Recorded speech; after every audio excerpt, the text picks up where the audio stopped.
Hi guys, আমি রাহুল। এই দেখুন, আমার কাছে একটা শ্যামা কালী মায়ের মূর্তি নিয়ে আবার এসেছি। আমি মায়ের আমার কালেকশানের মূর্তি দেখাচ্ছি। আজকে দুটো কালী ঠাকুরের মূর্তি নিয়ে এসেছি। এই দেখুন, শ্যামা কালী আর একটা ওই মিকি কালী, জানি না। এই দেখুন, দুখানা কালী মূর্তি। কেমন লাগছে একটু বলুন। সবাইকে গীতা পড়তে বলবেন না। একটা শ্যামা কালী, এটা দক্ষিণা কালী। এই দেখুন, দুখানা কালী মূর্তি, একটা নীল রঙের, একটা কালো রঙের। যাই হোক, আপনাদেরকে এই দেখানোর ইচ্ছা হলে আমার যে আমার কালেকশানে যত ঠাকুর আছে দেখাই। আসলে আমার এখন পরীক্ষা চলছে, তো কি হয়েছে না, যে আমি যত ঠাকুর নিয়ে ঘাঁটি আমার মাথা তত খুলে যায়।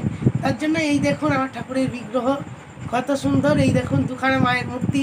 সকলকে গীতা পড়তে বলবেন। আরও একটা উপদেশ দেওয়ার, যে সকলকে গীতা পড়তে বলবেন। গীতা পড়লে মন ভালো থাকে, জীবনের অনেক কথা জানা যায়। আজকে এই পর্যন্ত। দেখা হচ্ছে পরের ভিডিও। সকলে সকলে